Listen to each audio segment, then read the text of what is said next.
ॐ स्थापकाय च धर्मस्य सर्वधर्मस्वरूपिणे अवतारवरिष्ठाय रामकृष्णाय ते नमः।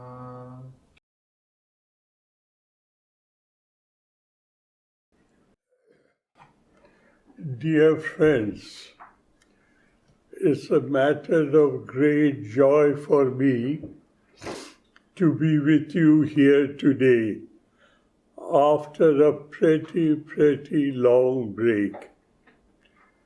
Because of the COVID, I started to speak online.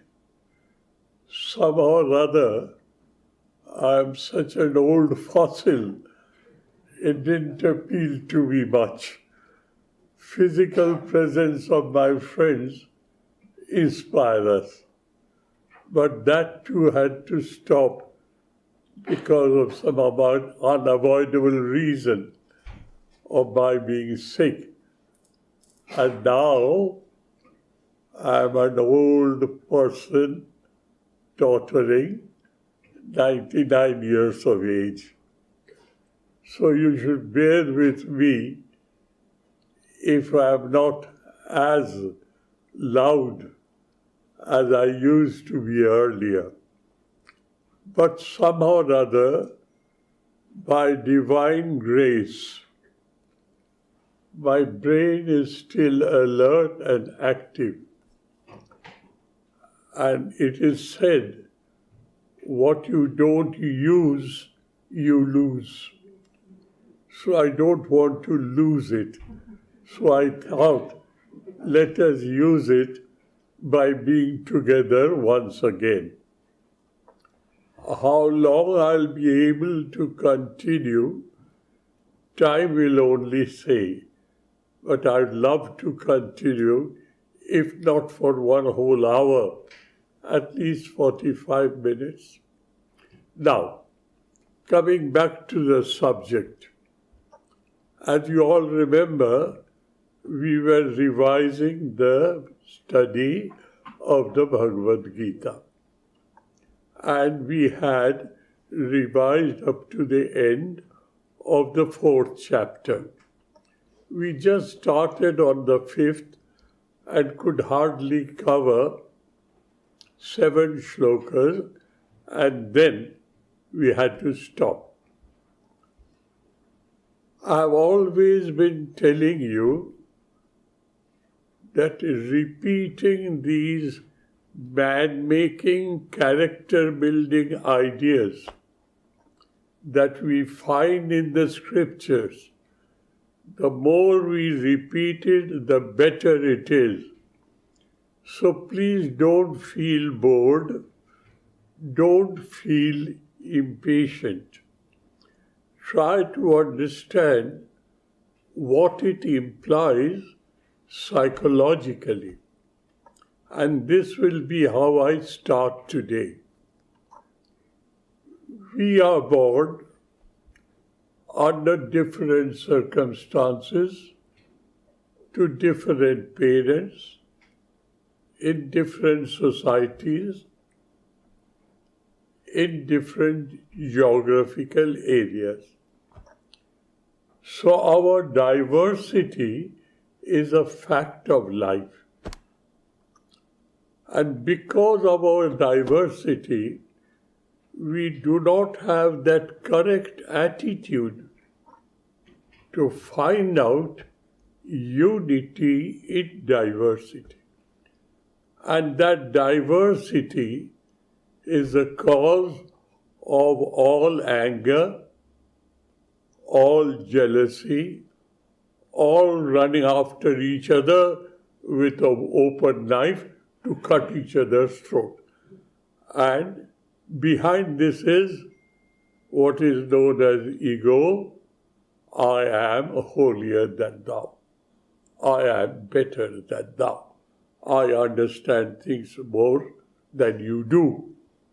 And finally, my faith, my belief, my religion is much, much superior to yours. And that is the world that we live in. It's a fact of life. Now, the Indian scriptures, which is supposed to be historically, archaeologically and otherwise, it has been proved to be the most ancient civilized literature that the world has ever seen. Civilized as well as cultured. There's a distinction between the two words, civilization and culture. We are civilized to that extent where we are guided by certain social norms and we try to have a mastery of the forces of nature. This is the definition of civilization. And what is culture? Culture is the effulgence that comes out of a very well-cut diamond. That is the culture. A very well-cut diamond emits an effulgence which brightens up everything. Culture brightens up our understanding of issues. Therefore, the academicians, the Indologists, and the whole world over now, they have come to realize that India has a special culture known as spiritual culture, which tries to find out unity in diversity. And for that matter, the Upanishads of India, which was, I don't know how many thousand years ago, when the humans, the Aryans, the Aryas, lived in the hills and forests in the Indus Valley, geography played a very important role. What was that important role? The land was so fertile that hardly out of 52 weeks a year, if you worked hard for 6 weeks, you had enough to live upon for the remaining weeks of the year. So as it was a very, very fertile soil, as because the climate was very, very suitable, those people living in the forest, our ancestors, our forefathers, the Aryans, they have enough time to look around the world and ask why and how. Why is this so? How is this so? That is how they started their journey. And ultimately, it ended up in the concept of the Absolute, call it by spirit, call it by any name. But the reality hidden behind this appearing world, this apparent world.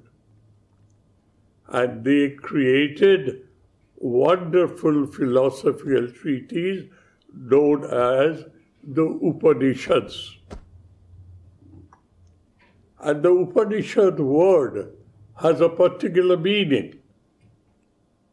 It means Upa-Ni. These are the two prefixes before the word Shat. Upanishad. What does it mean? It's a basket full of ideas. If you come close to it, upa, and ni means in totality. If you expose yourself to these ideas of the Upanishad, now known as books, but it is a basket full of ideas. If you expose yourself, if you absorb them, the ignorance of your true original nature will be demolished once for all. That is, you will no more be a victim of circumstances. You will be the Lord of the universe instead of living as a slave. So later on, as time kept on passing, those books were, from age to age, made into a book, as it were. And we are told that there are 108 Upanishads. It went on through the ages, and you'll be surprised to know there is an Upanishad which is known as Allah Upanishad, the essence of Islamic sciences. Whatever it may be, the Upanishads are now, for the purposes of this class and to enlighten ourselves, Upanishad means a basket full of ideas, absorbing which, holding on to which, you change your personality from egocentric being to divine-centric. You become one with the universe. This is the historical genesis of the Upanishads. There is another very important question. Who is the final authority? Swamiji, you're talking tall. What is the authority behind you? Who is the ultimate authority? All religions say the ultimate authority is the divine. Call him by any name.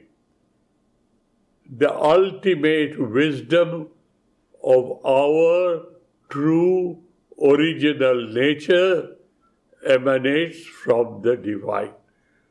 Whether it is Judaism, Buddhism, Christianity, Hinduism, all isms that you can think of, they end up in that goal. There's an ultimate authority, call him by any name, but he is the Lord God of the divine. Lord God the divine, the ruler of the universe. And who am I? Now, the fun of it, we are, say, 70 or 80 or 100 people here. Each one says, I am. Extend it, there are probably trillions and trillions of people in the whole world.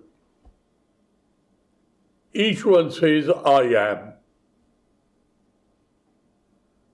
But I am a Hindu, I am a Christian, I am a Muslim, I am a Jew, I am a Shintoism, I am a Buddhist. I am is being identified with what I am really not.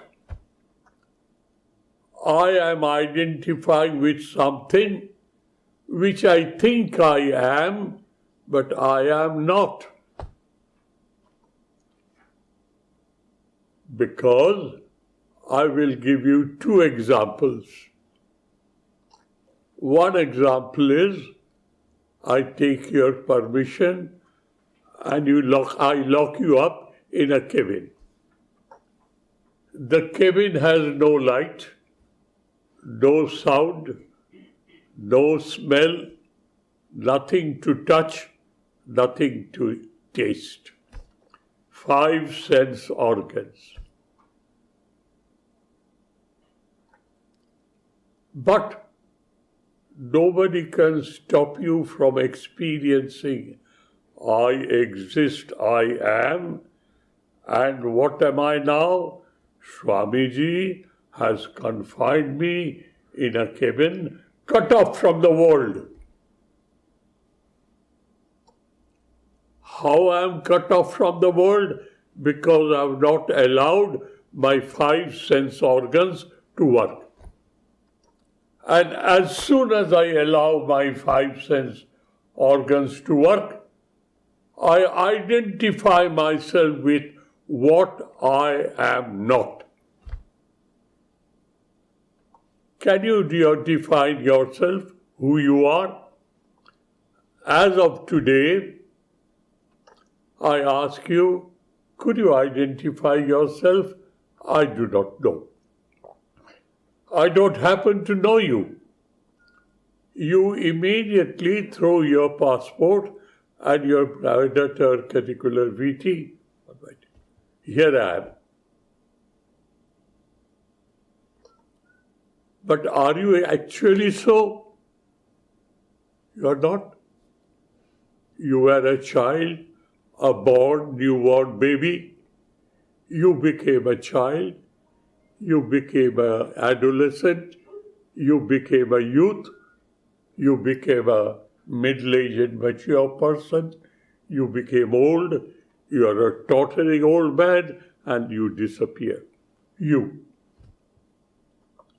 But while dying, people say, I am dying. That is, the brain is analyzing the situation. Oh, this situation is known as death, and I am going through that process. These are facts of life based on absolutely irrefutable logic and analysis. So all of us say, I am, I am, I am, but none of us know who am I. These scriptures teaches you to correct your attitude, to polish your faculties, by means of which you understand and experience who you are. So the journey is very simple, but it is absolutely novel to us, therefore it is repulsive, repugnant. Don't disturb me, I'm quite happy. Genuinely, are you happy? Are you not a victim of your mood swings?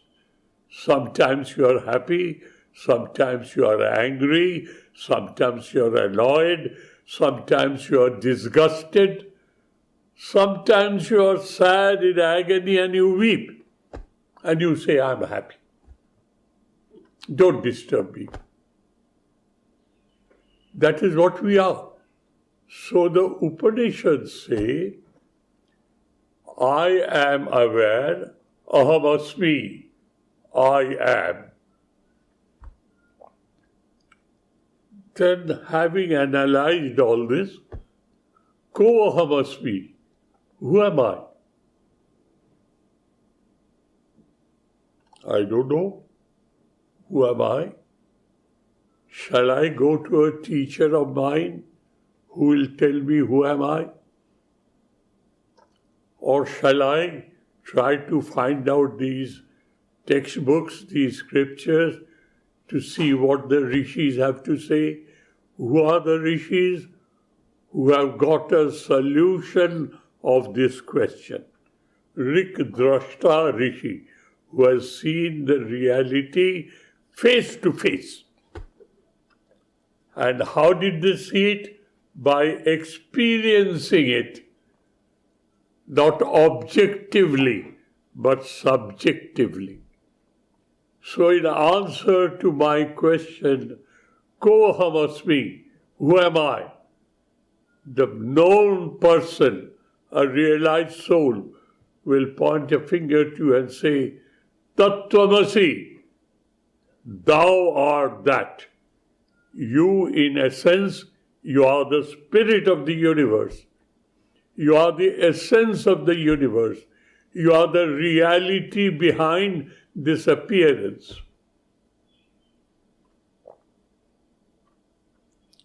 That is what it is.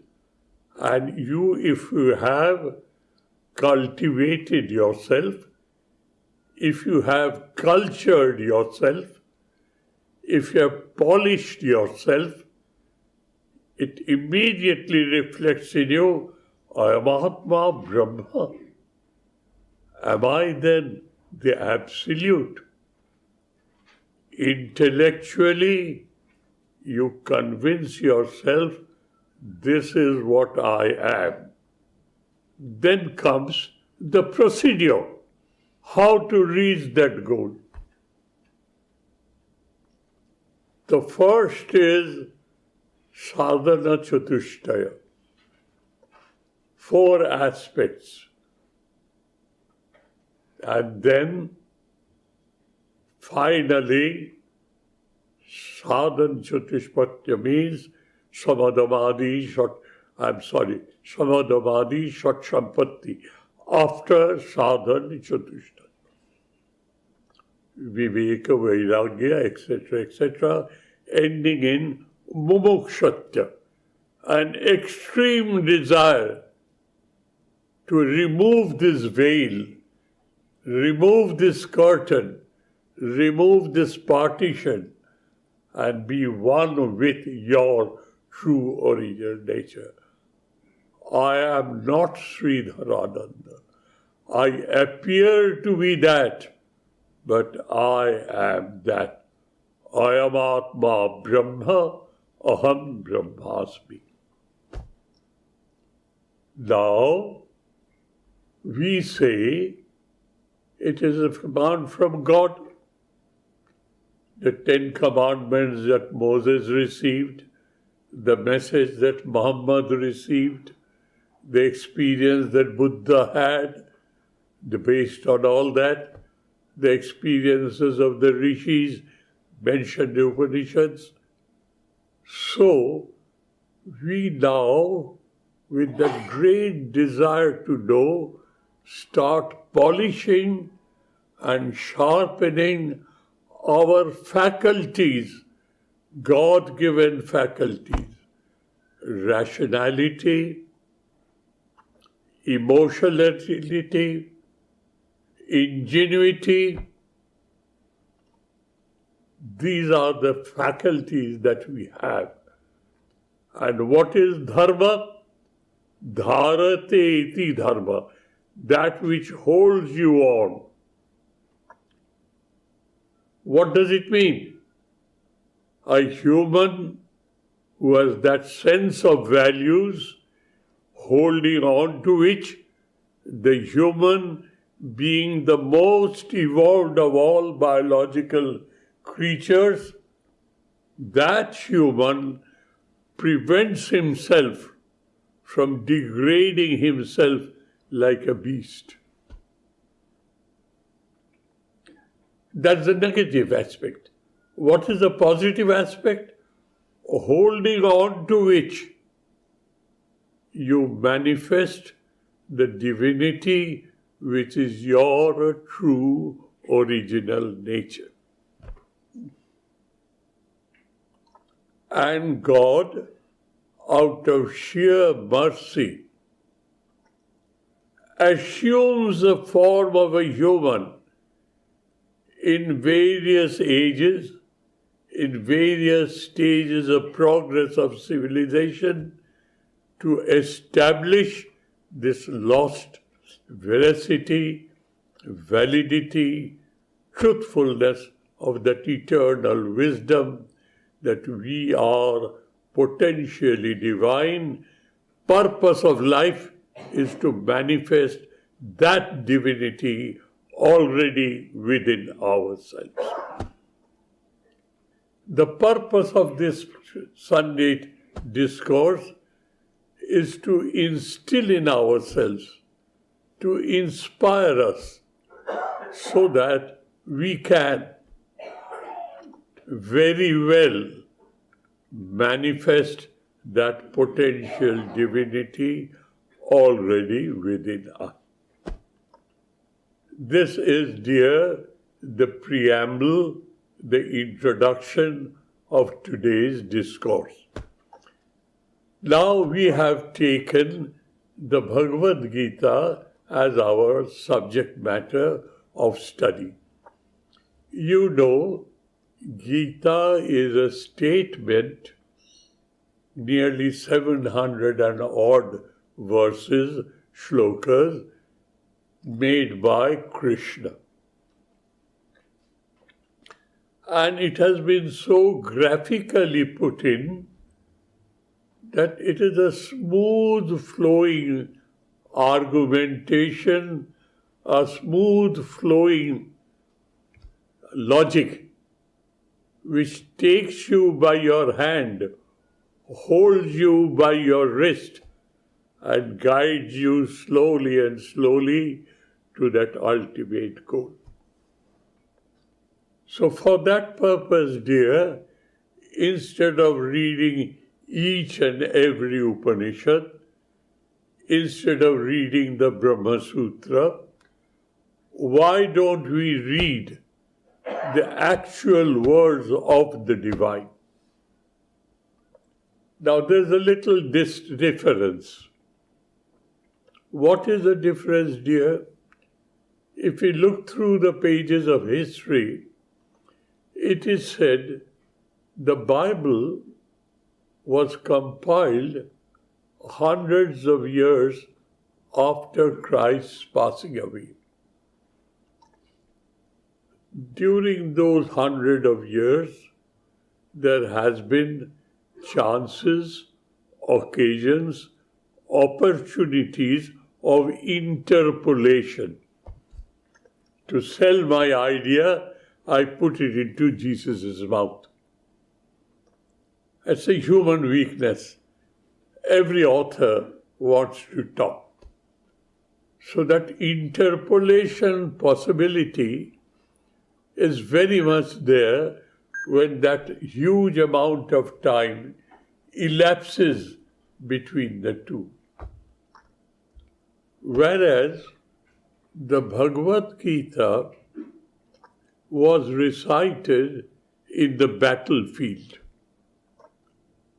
And Dhritarashtra, the head of the Kaurava caste, Kaurava Kula, he was blind. So Krishna says, he is the God incarnate, I will give you back your eyesight. You see what's happening in this battle of Kurukshetra. He says, no. I don't want to see my 100 children slaughtered. I don't want. You give it to somebody else. The Sanjay was Dhritarashtra's close companion. So Sanjay was given the divine view. Sitting in Hastinapur palace, he could see what is happening in Kurukshetra several hundred miles away. And as it happens, he recites it to, and Vyasa, Mahamuni, Maharishi Vyasa, he wrote it down. So, the possibility of interpolation was minimum because there was no time lag. Similarly, the possibility of interpolation in Acharya Shankara's creations, the Bhashya of Prasthantraya, the 12 Upanishads, he wrote a commentary, he wrote it down. The question of interpolation of Bhashya, Shankaracharya's commentary on the Upanishads, on the Bhagavad Gita, and on the Brahma Sutra, Prasthantraya, is existing, no interpolation. And finally, Sri Chaitanya Mahaprabhu, there is no interpolation. In Sri Ramakrishna's Gospel, no interpolation. The authenticity of the Bhagavad Gita is assured. Now in the 4th chapter, as you know, the first chapter is an example. What is an example? There are 2 types of knowledge available to a human. One is aparavidya and the other is paravidya. 2 branches of knowledge. What is aparavidya? Any knowledge pertaining to this external world and nature. And you see, human ingenuity is breaking through unforeseen barriers in the mysteries of nature, and it is progressing. But at the same time, the answer to this pertinent question, who am I, is nowhere to be seen. Nowhere to be seen. That vidya is known as paravidya, the supreme knowledge. Having gone through centuries of research in the present day world, there was an incarnation, but this incarnation had so many complexities to handle that he had to take 3 different human forms to satisfy the paramount questions of the present day society. What are those? Does God exist? If he exists, which religion is true? This is one. Second question is, we find, apart from the Upanishadic period, when rishis and munis were married people, rishi patnis were as qualified in spiritual sciences as their matchless husbands. And we have a list of 18 such Brahmavettas. Katyayani, Maitreyi, so on and so forth. Gargi. But after Shankara, the question of sannyasa was practiced in an organized manner, whereas the concept of sannyasa is to be seen in Upanishads. What do the Upanishads say? The Upanishads say Brahmacharya is the first state of life where you have to discipline yourself and educate yourself from 5 to 16. From 16 to middle age, garhastha, family life. Thereafter, banaprastha. You be involved in the society, but not direct. You leave the family hearth and home. You and your wife live a retired life in the forest. Because the civilization rotated around forest those days. And last stage is sannyasa. That concept of sannyasa was regularized by Acharya Shankara. Nowhere do we find, after that Vedic period, the mothers, the ladies are given due respect in religion and spirituality. Rather, they are described as the worst enemies of spiritual life. That is not true. That is not Indian essence of spiritual wisdom. So in this incarnation, it was one of the paramount duties of the incarnation to re-establish the motherhood of the divine. And that is why he had to have a different form. The first form is Ramakrishna, second form is Sharda Devi, and because Sri Ramakrishna became God himself by spiritual practice in this very life, he could not have that ego of a world teacher. Therefore, he had to have a third body as Vivekananda. So the incarnation or the descent was one, but that descent, to satisfy the needs of the present day society, had to take three different forms. What role Sri Ramakrishna's body played? 12 years of relentless spiritual austerity he established to the world, not by words, but by practice.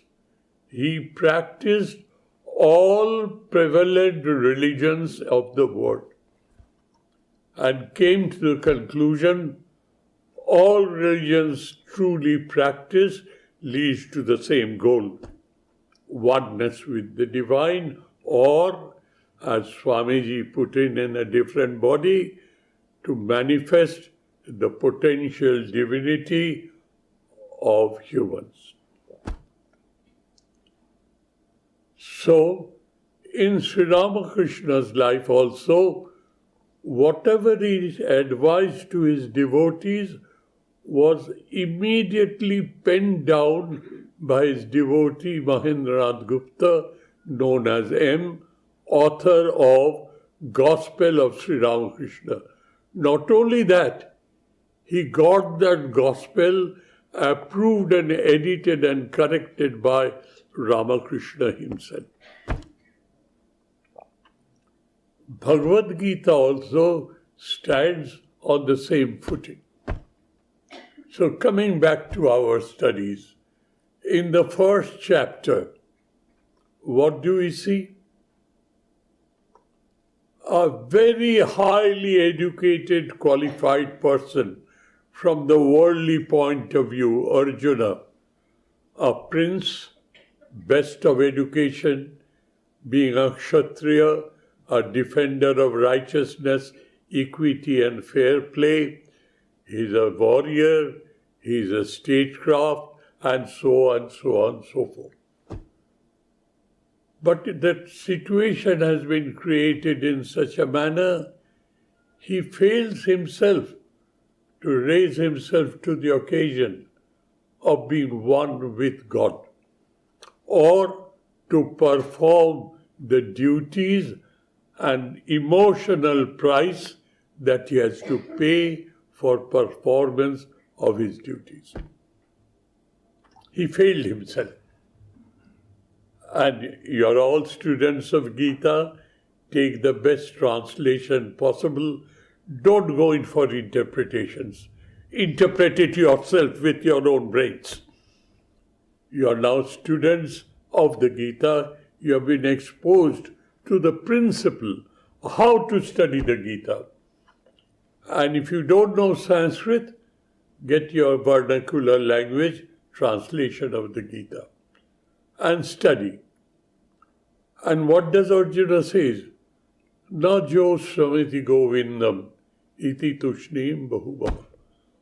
O Govinda, hey Krishna, I am not in a position to fight this battle. I am not prepared to pay the price that performance of my duty as a Kshatriya is concerned. I am not willing to pay the price. I don't have the capacity. I will not fight. Let them kill me. Let them destroy our family. Let them enjoy. That righteousness and etc. is too costly, too expensive for me. And this is how the situation is created. The essence of it is, however educated you may be in the worldly manner, that education will fall short in such a situation in your lifetime. Everyone will face such a situation lifetime when you would like to compromise between truth and falsehood. Let us be honest to ourselves. Who are mature elderly people, they can look back, and those who are young, let them be prepared to look forward. A situation will come when you have to be prepared to pay the price for your convictions. That is Vishad Yoga. And Sri Krishna scolds him. Kutastva kashmalamidam vishamesham upastitam anarjajushtam ashargam akirtir karam arjunam. Where from did you acquire this darkness of your understanding that you are unable to solve the problem? Where from this darkness came to you? It's absolutely un-Aryan, uncivilized, uncultured. You are not fit to be called a human being. That is how he rebukes Arjuna. And he comes forward with the concept of indestructible soul. Our true original nature.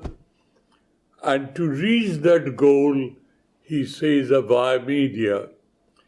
By way of example, you're a high school student. You're past your high school. Will anybody allow you to go in for a research course in this world? No. You have to graduate yourself. You have to postgraduate yourself. Then you have to be an assistant to a researcher. And then you can be a research scholar and then a supervisor. This is a gradation. In spiritual life also, there's a gradation. So we are totally in dark about our own nature. Totally. How can I then reach that sublime goal? So Sri Krishna enunciates a formula known as Karma Yoga, in between where you are to where you have to go. The first step of a child. Karma Yoga. Third chapter deals with Karma Yoga. And Arjuna, like an honest student, stirs the third chapter that you say of Sankhya philosophy. Sankhya philosophy, Sankhyate iti Sankhya. That is a hair-splitting logical argument. Which is real, which is unreal. Which is real, which is unreal. And what is real? Trikala abadita jnanam satyam. That withstands the light of truth in three phases of time: past, present, and future. I am is Trikala abadita satyam. I was a child, that is, I am aware of my existence as a child. I am a young man, I am aware of my youth, and I am aware I am. I am a tottering old man, I am aware I am. Trikala abadhita jnanam satyam.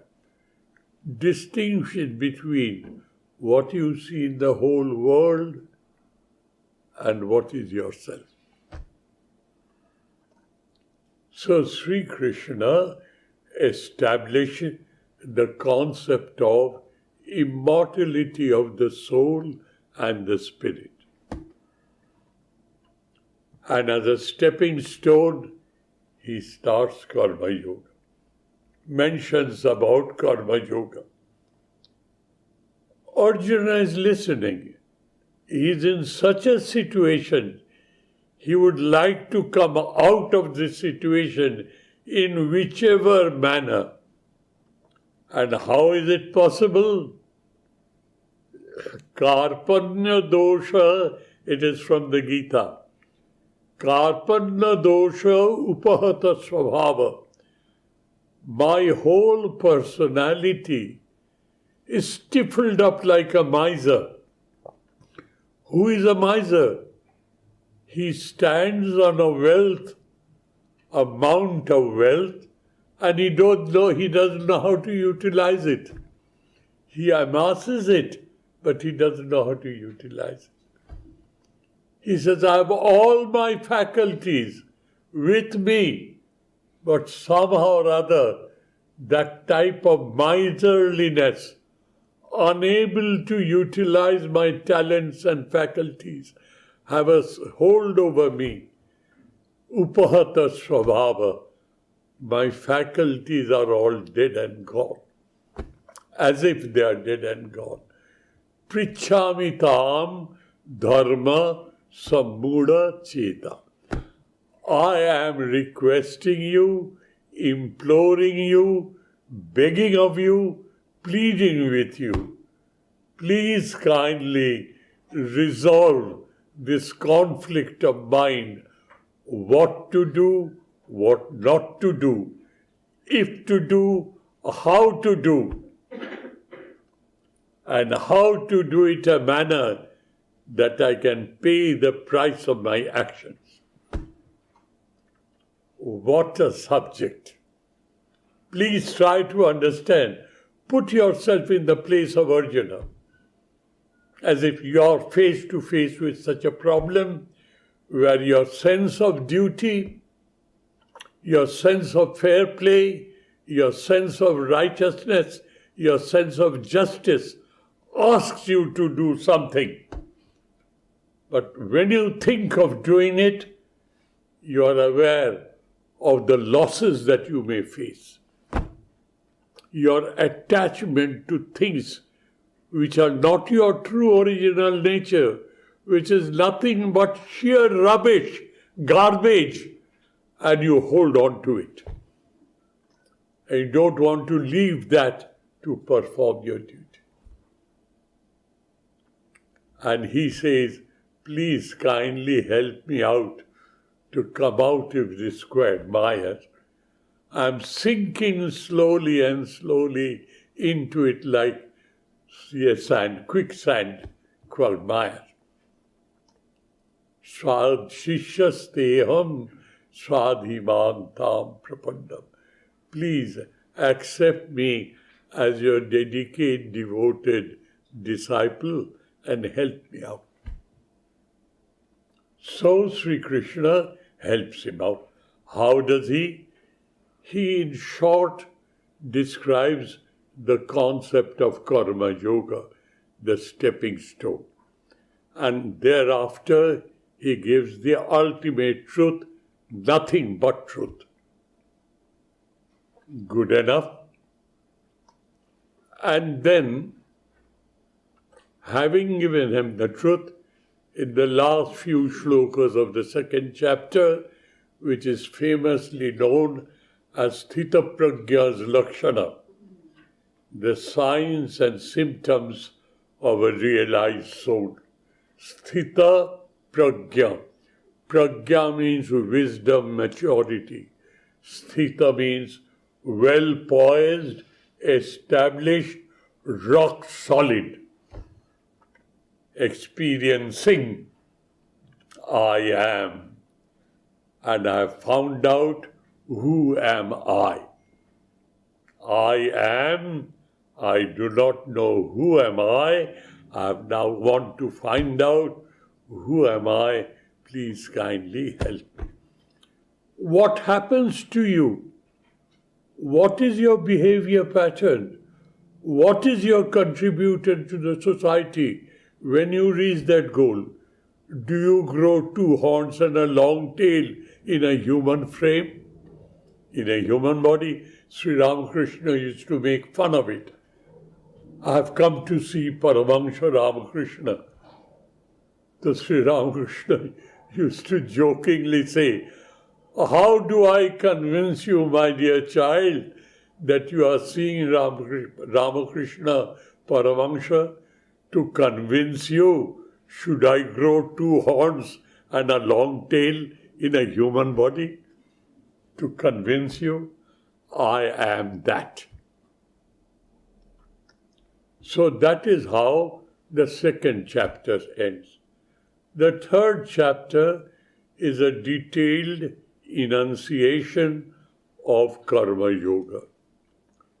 Fourth chapter is a little important. Arjuna asks Krishna, I know you to be my cousin brother. You are my Bua's son, my aunt's son. There may be an age difference between you and me, but you and me, we are humans. What right have you to speak in such a manner, with such an authority? See how logical, how rational it is. What is the authority which you are talking so tall, as if you know everything? By this question, Arjuna forces Sri Krishna to disclose his identity. And you know those famous shlokas, Jada Jada hi dharmasya glanir bhavati bharata abhyutthanam adharmasya tada atmanam srijami aham.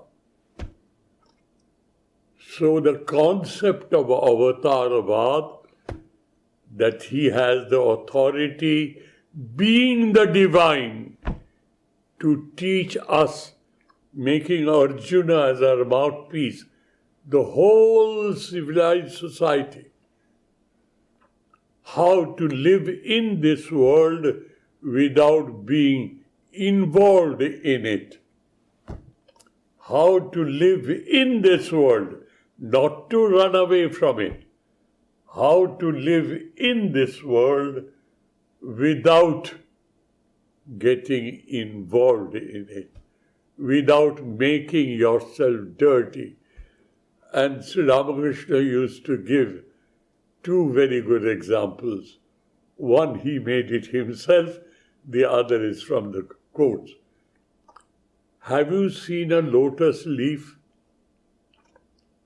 If you have played with a lotus leaf with a little water on that lotus leaf, you see that water looks silver-based. And you play with it and you roll with it. The water looks like silver, and when you throw it out, the leaf is untainted. Padmapatra iva ambhasa. It's in the scriptures, in the Gita. And Sri Ramakrishna used to say, there's a type of fish who lives, grows, spawns in algae. But algae never touches it. It's as clean as ever. Live like a fish in the algae. Live in this world as a fish in the algae, or like a drop of water on a lotus leaf. Live in this world, but don't get involved in it. Now, the 5th chapter we had started. In the 5th chapter, Sri Krishna develops the concept of sannyasa. What is the word sannyasa mean? What does it mean? Let us grammatically understand it. Samyak nyasa sannyasa. 2 words go to make the word sannyasa. Samyak. Samyak means in totality, without any revenue left behind, without anything left behind, without the slightest trace, a hair trace is left behind. Samyak in totality. Nyasa is rejection. What is that rejection? I stop eating, I stop seeing, I stop talking, I stop everything, I make myself an inanimate object. Does sannyas mean that? No. It means something else. An attitudinal correction. Please mind these words. I've coined it in English language so that you can understand, because we are all modern people. Correction of my attitude. I live in this world with an attitude. Correction of that attitude is attitudinal correction. The correction is such a manner that all the faults and failures and frolics that I go through in my day-to-day life, I correct it myself. So with this, dear, I stop today, and we start on the 5th chapter next Sunday. Is 10:30 too late for you? Is it comfortable for you? If so, please allow this old man to take it easy in the morning. From 9:30 to 10:30 suits me fine. And I have received Mataji's Gayatri Prana's permission to continue till when her class starts at 11. Anyway, so we meet here again next Sunday, if the Divine Trinity wills so, and if I can have that much of strength left in me to keep on studying the Bhagavad Gita. Thank you, dear friends. Thank you ever so much. Om Shanti Shanti Shanti Harihi Om Tat Sat Shri Ramakrishna Arpanam